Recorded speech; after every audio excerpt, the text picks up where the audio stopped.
Alright, good day mga lods. Part 2 na to nung aking B-Pro na radiator.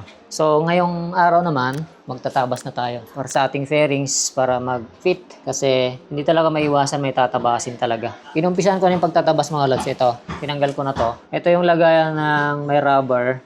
Ito yung rubber. Yung bumabangga dun sa stock na radiator natin na nandito. Tinanggal ko na yun kasi malaking kalang yun para dito sa B-Pro radiator. Ito yan, tuturo ko sa inyo. Ito yung isang leg shield. Itong part na to, yan, yung part na yan, tinanggal ko na yan. Ito yon. Ito yung isa, hindi ko pa tinest fit eh. Mamaya test fit ko yan bago ako magtabas. So, dito naman, sa may radiator hose, dahil inayos ko na yan, maliit na lang yung tatama. Dito na lang sa part na yan. Para mailagay natin ng maayos yung leg shield. Tapos dito, yung sinasabi ko nga na part sa may radiator cap, tumatama din siya. So, baka tabasin ko rin yan, yung part na yan, para pumasok pa siya ng konti. Ito, may hindi pa siya nakasandal dito. So, tatabasin ko yan dyan para sumara ng maayos. May crack na rin pala yung ito, leg shield ko. Kaya bumili ako ng bagong set dahil ito, para lang talaga dito sa build na to. Yung bago ko, saka ko na yung tatabasin pagka na-perfect ko yung tabas na ito. So, itong luma muna ang gagamitin ko. Tinanggal ko rin pala yung niya, parang net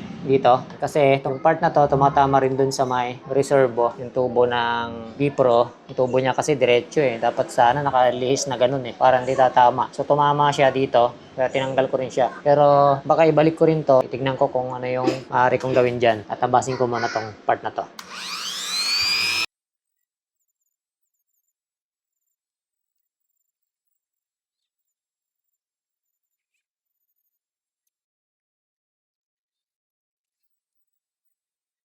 Ito, ko lang to, guide ko lang to. Tapusin ko muna yung pagtatabas dito kasi papakita ko sa inyo kung ano yung resulta.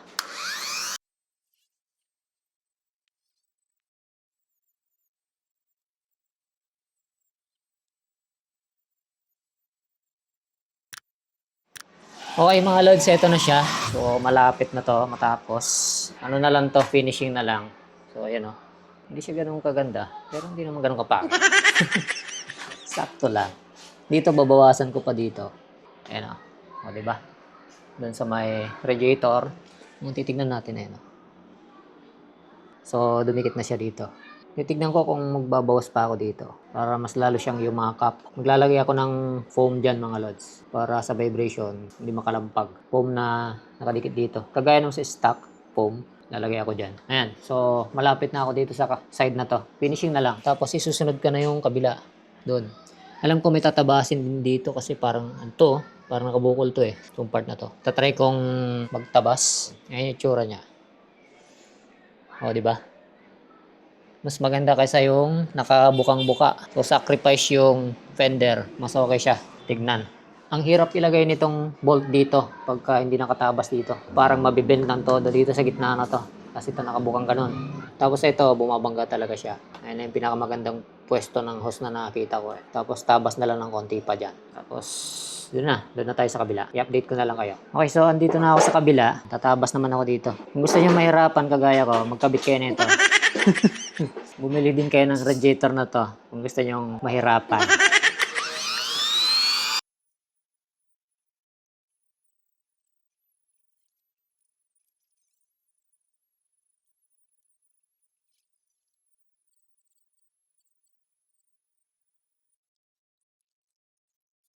Ayan siya mga lods ah.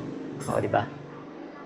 Sheesh! Konti na lang para dumikit na ang konti dito. Ayan o. Didikit na yan. Konti na lang. Diskarte lang mga lods.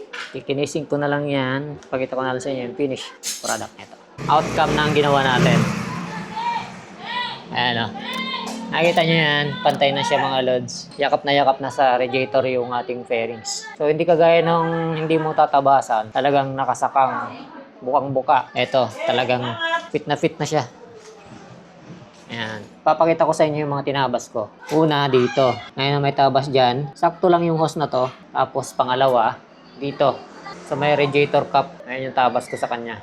Saktuan lang. Or, may allowance siya, may allowance. Para hindi pumagpag doon sa mismong kapag nag-vibrate. Dito naman, ayan siya. Sasakto yung hose dito. Ayan naman yung tabas ko. Hindi mo siya mapapansin kasi nga kulay blue yung hose tapos kulay blue din yung sticker. So hindi mo halatang may nakatabas. Ang advantage ng nakatabas mga lods, yun nga. Akap na akap siya dito sa radiator. Unlike nang wala kang tinabas. Kasi dito merong nakaumbok dito eh. So bukang-buka yung ano natin. Fairings, pangit siya tignan. Kung titignan nyo dito, ayan o. Kung makikita nyo parang normal lang. Parang stock. Pero naka-big radiator yan. Yun o. Ayos mga lods. Walang paghihinayang kasi okay naman, maayos naman yung pagkakadali natin. Ano?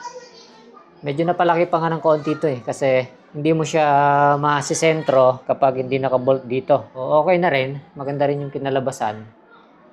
Yan o. Yung titignan nyo dito.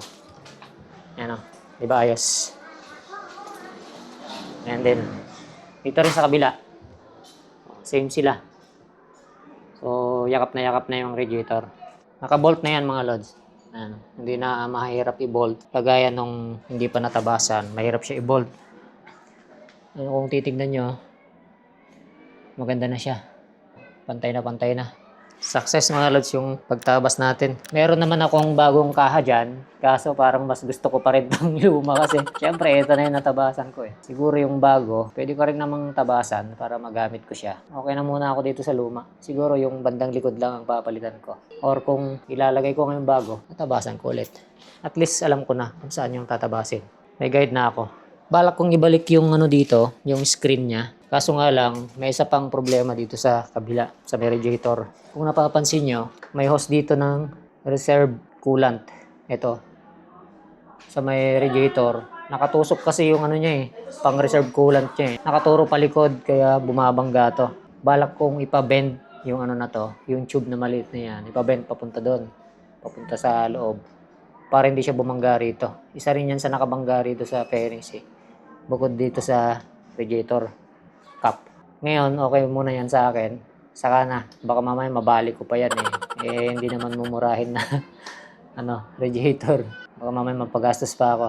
Kaya okay na muna sa akin yan. At least nagawa ko ng maayos, ng malinis. So, satisfied naman ako sa gawa. Siyempre, pinaghirapan ko yan. May nagasgas pa ako dito. Ano. Pero, hindi siya ganong halata. At least nagawa ko siya ng maayos. Ayan, tibay din ng ano na to. Oh, walang alog mga lods. Oh, alog pati motor pagka inalog mo siya. Ngayon yung ano niya, malayo naman. Sinubukan ko na rin yan i-play, hindi umaabot dito. Adjustable naman yan, pwede pang ipasok ng todo. Ito nakagitna lang, ayan yung adjuster nyo. Nasa gitna siya, pwedeng idulo, pwedeng ipasok ng sagad. Nakagitna lang siya. Okay, so di pa ako naliligo. Tingin ko dito ko natatapusin itong video na ito mga lods, no? Nagawa ko naman na ng maayos yung gusto kong mangyari dito sa radiator na to. Pwede nyong gayahin yung ginawa ko dito sa mga mag-aabil ng ganitong radiator. Kaya nga pala mga lods, kung gusto nyo ng ganitong radiator kay Boss Fernan Gingon, pwede kayong kumuha sa kanya. Hindi siya budget meal mga lods kasi wala to sa Pilipinas. So, direct sa Indonesia niya kinukuha to. Yun lang. All goods yung mga lods. Approve na approve sa akin to. Ganda. So, ride safe sa lahat mga lods. Peace.